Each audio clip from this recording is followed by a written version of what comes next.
Welcome to the world of Giant Gnome Productions. Find out more online at giantgnome.com. And now, our feature presentation.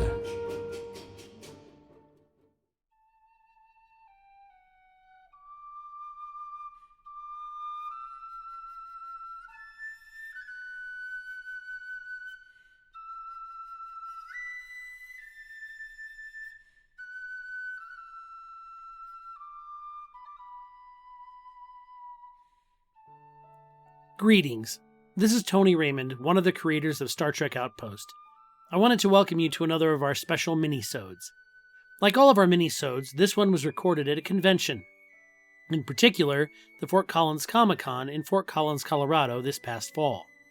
After our last mini-sode, The Ferengi Apprentice, aired, we received a comment from a fan who was disappointed because the mini-sode wasn't as polished as it could have been, especially when it came to the acting or the recording quality. And they were right. But I feel compelled to explain why, especially to our new fans out there who may not know how the minisodes are produced. You see, we attend several conventions a year, and we volunteer to do a presentation. Our presentation consists of pulling willing volunteers from the audience to cold read a script for a mini-episode, or minisode. With usually only 50 minutes to work our magic, we run into the room as soon as the previous speaker is done and quickly set up our gear. Usually just some USB mics and a couple of laptops. While we're doing that, some of us are soliciting help from our studio audience. We give them the Cliff Notes version of the story, some basic pointers on recording and voicing characters, and then we set off to record the minisode. If we have time after recording, we answer all sorts of questions from the audience like, where do you get your sounds, or where do your actors come from? Then, after the con is over for the day, we go home, edit the minisode together, and then bring it back the next day for part 2 of the presentation. We play it back for the actors and the rest of the listening audience, and then the minisode will eventually find its way into the Outpost playlist as a minisode. The whole idea behind the minisodes and the presentations are to show how fun audio drama can be, and give people a little glimpse into our world as podcast producers, directors, and actors. The response is usually very positive, and we have groupies that come to each of our sessions, and their number continues to grow. If you've got time, I invite you to check out our Facebook page and find the album Fort Collins Comic-Con 2015. You can see photos of this particular minisode being recorded. And that brings me to my point. We don't do the minisodes to create a highly polished, award-winning episode. We do these because we are trying to inspire others, by introducing them to the medium, encouraging them to become a voice, write their own stories, or even become a post-producer. The purpose of doing the live recordings is to share our love of Trek and our passion for audio drama. Now, our listener probably did have a point. The quality of these minisodes isn't as good as the regular episodes, and we know that. When we put together an episode of Outpost, our actors usually record their lines in a sound booth-like environment. Some use closets, some actually have professional setups. They usually don't have a 50-minute time constraint to set up an on-site recording studio, select actors, and record a show. They don't have 30-foot-high ceilings, a room full of people watching, or a Celtic folk singer next door belting out an ode to his or her cat. Recording at a con is a challenge to say the least, and if the environment isn't against you, the equipment usually is. You can almost guarantee that there's a dodgy cable or some twitchy software that's trying to thwart your efforts. And, as a result, the overall quality takes one on the chin. That's not to say we don't try to make all our episodes of high quality, despite the challenges we face. And this episode is no different. A bad cable and a super hot mic caused us to lose half of our recordings, so several of the original actors' work is lost. However, it did open up an opportunity for some new actors to come in and help us fix the show. What we need to keep in mind is the reason why we do this, not what we create. We're doing it because we have fun doing it, not because we're professionals or because we get paid to. Quite the opposite. We do this as a hobby, for the pure joy of writing and play acting. I got to thinking about the whole minisode experience and the comment made by our listener, and I got to thinking about the starfish story. It goes something like this. A young man is walking along the ocean and sees a beach on which thousands and thousands of starfish have washed ashore. Further along, he sees an old man walking slowly and stooping often, picking up one starfish after another and tossing each one gently into the ocean. "Why are you throwing starfish into the ocean?" the young man asks. "Because the sun is up and the tide is going out, and if I don't throw them further in, they will die," responds the old man. But Don't you realize that there are miles and miles of beach and starfish all along it? You can't possibly save them all. You can't even save 1/10 of them. In fact, even if you work all day, your efforts won't make any difference at all. The old man listened calmly. Then he bent down to pick up another starfish and threw it into the sea. It made a difference to that one. The mini-sodes may not be the crowning jewel for Star Trek Outpost, but they allow us to share our love of audio drama. They provide a bit of diversion for our thousands of listeners, some fun live entertainment for a couple of days for 100 people, and a very special memory for a couple dozen who now understand the love of the game. I want to thank you for listening and supporting our show. And now, without further ado, I invite you to sit back, relax, and enjoy this presentation of Star Trek Outpost, Episode 71A, War Games.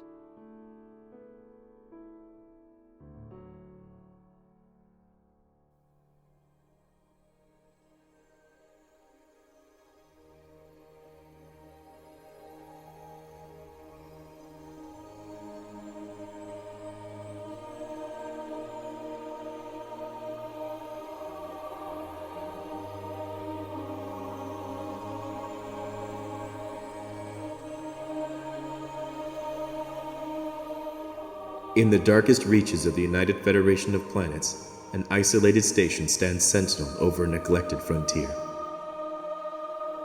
Commissioned long ago with high hopes, its promise is now all but forgotten. A lonely outpost serving as the gateway to the vast expanse beyond, where discovery and adventure await.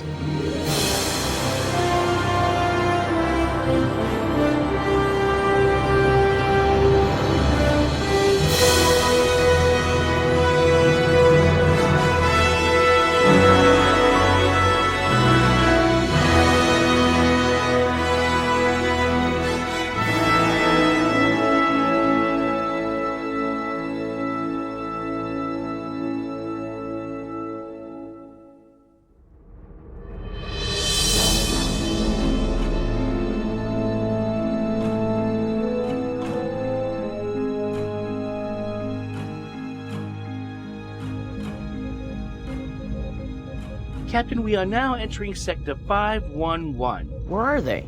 They should be out here. Oh, they're out here. Don't you worry, Sia. This section is a bit off the beaten path. There's not a lot of traffic out here. That's what makes it a perfect place. No witnesses. Nevertheless, we should be prepared in case they are willing to use force, Captain. And we are, right, Cor? Oh, you better believe it. I wouldn't go into a situation like this unprepared, especially when we don't know what we may be going up against. We may be small, but we pack a heck of a punch. Good. Then let's go to Red Alert, Mr. Cor. Mr. Gerald, slow to impulse. All stations, report. Shields are up and at full strength. Thank you, Mr. Gum. Life support and environmental systems are reporting at 100%. Thank you, Mr. Sia. Weapon systems are charged and standing by. Very good, Mr. Cor. Mr. Gerald? Engineering reports that all systems are operational. The repair crews are standing by. Excellent. Now that everyone's on alert standing, let's go ahead and quiet the klaxon, please. Captain, our sensors confirm our briefing intelligence about this sector's topography. There is an extensive asteroid field on our starboard flank. That would be the perfect place to hide, Captain. It would indeed. But for whom? Us? Or them? If they aren't already in the area, we could wait in there and let them come to us. There is also a dense planetary nebula bearing 045 Mark 120. That would be a good hiding place as well. But it's a little bit too distant for a fast approach, Mr. Cor. Besides, if we can't see in, they can't see out. A short-range, high-intensity metaphasic scan beam might be able to penetrate the cloud. Sia. Possibly. Recalibrating. Well, Sia? Are you picking up anything? Negative, Captain. It could be there's nothing there to see. What do you mean by that, Gum? This wouldn't be the first time that we've been provided with, shall we say, faulty information. Nevertheless, we are expected to treat every mission seriously, Gerald. We're not saying we aren't plagued. And you got to admit that not every alert leads Captain, we're picking up an incoming vessel bearing 176 Mark 182. The computer has identified it as the New Bangor. Whoa. That is considerably more ship than we were expecting. She's coming out of warp on a parallel course, 10,000 kilometers to starboard. Rotate our shields to protect our flank. They're locking weapons on us. Return the favor. Weapons locked. They have us outgunned. Why aren't they attacking? Remember who's in charge, Gum. Strictly speaking, engagement protocol is not to fire first in an encounter unless it cannot be avoided. Well, the protocol we discussed is to get in, achieve our objective, and get out in one piece. And where I come from, first blood is a good indicator of last standing. Unfortunately, first shot doesn't always equate to first blood, Sia. Are you saying they want a standoff? Hardly. They just want us to make the first move. Or Captain? Or they could be trying to distract us from an attack coming from another direction. Isn't the new Bangor enough by itself? They've already got us outgunned. We don't need to be outnumbered as well. I finished scanning the new Bangor, Captain. All readings are as we would expect. No special modifications. She's fully operational with no apparent weak spots. There's always a weak spot. They may have chosen to put their port side to us for a reason. Perhaps they're handicapped by a damaged shield generator on their starboard? I'm not detecting anything. That doesn't mean there isn't something there. Maybe that's why they're not attacking. They could be buying time, or they're trying to bully us with sheer size. Perhaps they know they can't win for some reason. Maybe, but I doubt it. They're sizing us up. They've drawn a line in the sand and they want us to cross it. We were warned that would probably be the case. Exactly. So let's not disappoint. Is our torpedo ready, Core? Locked and loaded. Excellent. Maneuver pattern Delta 7. Make sure the burst obscures their sensors. Yes, sir. Maneuver is programmed in. On my mark. 3, 2, 1. Now. Torpedo away. Engage. Flare torpedo activated. Full spectrum blast. Their sensors should be scrambled long enough to give us an advantage. Turning into the new Bangor. Make sure we clear with plenty to spare. New Bangor is countering our tactic. Captain, we are receiving a message. What are they saying? They're accusing us of initiating hostilities in a restricted area and demand that we lower our shields and surrender. And if we refuse? What do you think? Right. Well, that was to be expected. You all know what to do. Stand by. The new Bangor has veered away, Captain. They're running? They must have thought they could intimidate us. They may not be as equipped as they have us believe. Don't bet on it. They're firing torpedoes. Brace for impact. The torpedoes exploded at 200 meters off the forward shields. No damage reported. Of course not. That was a warning shot. Trying to get us to keep an arm's length. They want to fight from a distance. What should we... Get in close. Return fire. Target their engines and weapons. We are scoring hits on the targeted sections of the new Bangor. Their shields are holding. The new Bangor is returning fire. Our shields are holding, but at this rate, they won't last. If the new Bangor has any hidden weaknesses, they are very well hidden. Our dorsal shield has failed. We've taken damage to our primary phaser array. Rotating shields. Repair crews are reporting minor damage. Array should be up in 90 seconds. We may not last that long. Damage reports coming in from decks 3 and 4. Minor casualties. Life support at 75%. We're taking a heavier pounding than we're giving them. They've taken the advantage, Captain. Captain, should we use it now? We don't have any choice here. Activate it. Now. Transfer power. Diverting weapons power to your systems now. The device is online and powering up. Taking evasive action. Cloaking device is fully operational, Captain Neb. We should be disappearing from their sensors now. Hold on. Computer freeze program. Holodeck simulation paused. What do you mean, freeze program, Commander Torkelson? He can't just stop the scenario, can he? Apparently he can. A cloaking device, Lieutenant Farmer. You equipped your ship with an illegal cloaking device. Told you wouldn't like it. I'm not sure I like it either, but our strategy is built around it. Yes, but stopping a battle simulation to complain about it, that just doesn't seem right either. There is nothing in the wargame rules we agreed to that prohibits a cloaking device, Commander Torkelson. Cloaking devices are outlawed by our treaty with the Romulans, Lieutenant. If a device is already illegal, the rules of engagement for a wargame don't need to prohibit them. We are trying to prepare our officers for situations they may face in real life. Starfleet may have decided not to take advantage of cloaking technology, Commander. But that doesn't mean that everyone else will play by those rules. Our personnel need to be prepared to counteract any tactic. Counteract someone else's use of it? Sure. But not rely on it to save their ship. I'm teaching my team to be resourceful. Use whatever they have at their disposal, Commander. That's not something they should have had at their disposal in the first place, Lieutenant. Then that's on me, Commander. I provided them with the equipment they have to use. At least now I know why you didn't have a bigger ship. Programming a cloaking device into the simulation was an expensive use of your resource allotment for this exercise. If you don't mind, Commander, I think you have stalled long enough to give your team an opportunity to try to think their way around my cloaking device. Can we just restart the scenario now? Stalling is a legitimate encounter tactic, Lieutenant. If you'll refer to the following 7 subsections... I know it is, Commander, but it only gets you so far. Computer, resume scenario. Commander, if you'll please return to your side of the holodeck, we can reinitiate the soundproof force field between our teams.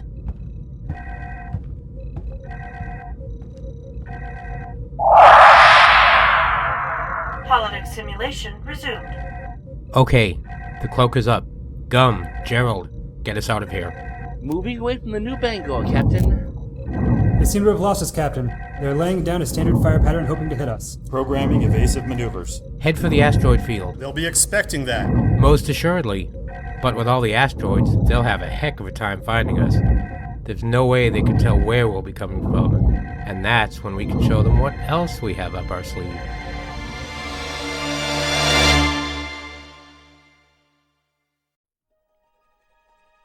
You have been listening to Star Trek Outpost, Episode 71A, War Games, recorded live at Fort Collins Comic-Con, September 12, 2015. Written, produced, directed, and audio engineered by Daniel McIntosh and Tony Raymond. In order of appearance, the cast for this episode featured the voice talents of Thomas Barnes as Science Officer Clegg, Lee Montgomery as Ensign Sia, Ed Kowalski as Captain Nim, Adam Crow as Ensign Gerald, Michael Dryberg as Lieutenant Core, Carl Chad Long as Lieutenant Gum, Jonathan Jackson as Lieutenant Commander Greg Torkelson, and Greg Littlefield as Lieutenant Nathaniel Farmer.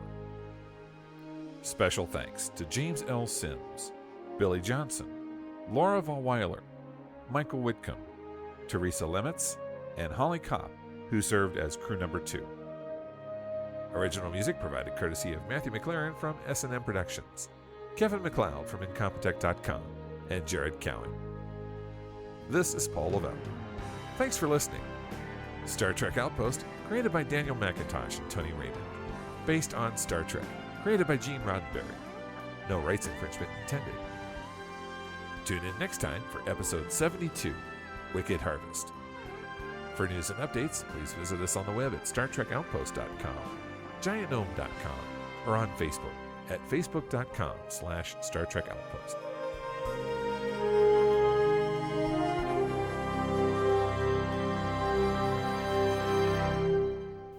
Star Trek and all related marks, logos, and characters are owned by CBS Studios Incorporated.